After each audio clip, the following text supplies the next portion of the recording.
welcome back, guys. We have our second guest from the Rising Vibes performances. We got the one, the only, Sutra. Welcome. Hey y'all, thank you for having me. Okay, so first of all, how was the performance? You know, just pretty much performing and then just hopping straight into the interview. Like, what's that been like for you? Honestly, I'm a little bit winded. Them stairs were crazy. Yeah. And like, I just said a whole bunch of stuff. Yeah. So, okay. You know, I'm just trying to catch my breath, guys. But you know, the performance was good. Performance was lit. Shout out to Rising Vibes. Shout out Rising Vibes. All right, so you know, with performances, obviously you got eyes on you. You got like people that are getting to know you, some people that have already known you. So with like more eyes on you, with more fame that you get as you go along this journey, how does that affect you as a person? And like, how do you kind of stay true to Sutra? How does that affect me as a person? Yeah, like seeing more people view your shit, like people knowing who you are, like say somebody like recognizes you, like. Right. Yeah.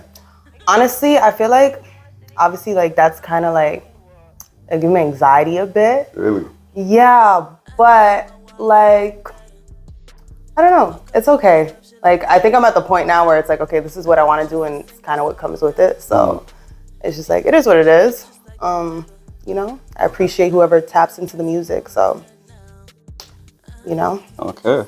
So like, I was going through your catalog and there's you put a lot of emotions in the track. Right. I'm sure a lot of you know, I was like feeling some shit, she's pulling on some heartstrings. I'm like, damn man, like, but you did a good job of like articulating that and letting people know like, this is what's been going on inside. Yeah. So how do you like when you're starting to write, how do you kind of like timestamp those moments and put them into the track, you know? 'Cause I'm sure not everything's happening like it happens and then you hop in the booth and record. No, I think depending on the song, like if it's like a sadder song, more like emotional, I think sometimes it's a more subconscious thing. Like I'll hear the beat and then whatever comes to my head first, I'll just start writing and then I'm like, oh, I didn't even know I was thinking of that. Because in real life, I don't really express myself that much. So I kind of, like any artist, I use music as my outlet. Yeah. If I'm mad though, I'll be mad about something like it's like, oh, diss track type vibes. Like it's like, oh, like right then and there, yeah, I'm writing about this bitch, like, you know? So, but yeah, when it's more like emotional stuff, it's like, it's whatever comes out. Like when I hear the beat, it's like whatever voices in my head. Yeah. Subconscious starts just handing you the experiences. Exactly. Okay, that's what's up. Yeah. And you know, just like some ideas that you may have, they may vanish.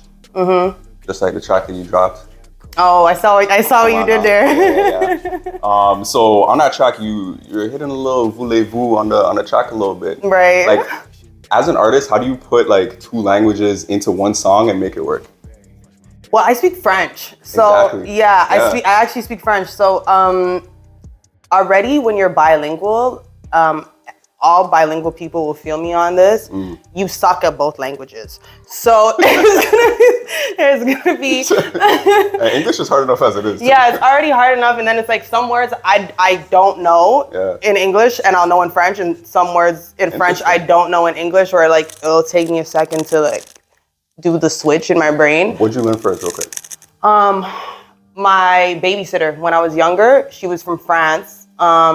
And yeah, she pretty much talked to me in French, and nobody is quite sure which was my first language because I was like, when I learned how to speak, I would like translate, like I was like Google Translate. No way. Yeah, I was like, hi, bonjour. Like I was one of those kids, like so annoying. So oh shoot. Yeah. So you learned it at the same time, kind of. Exactly. Whoa. So yeah, pretty much. Yeah. So like how do you like put into a track? So because you know like both kind of at the same level, then you're just like, okay, like saying it in French would rhyme this way. Yeah, with this word in English, like, okay, let's just.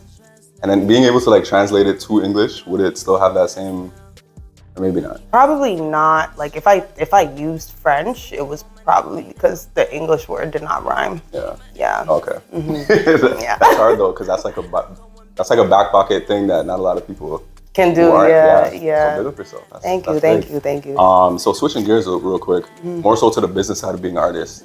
What are some things that you know you want to look for if you don't already have a record deal?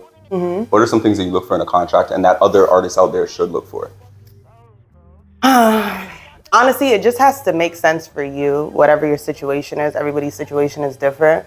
I would 100% say though, like, own your masters. That's number one.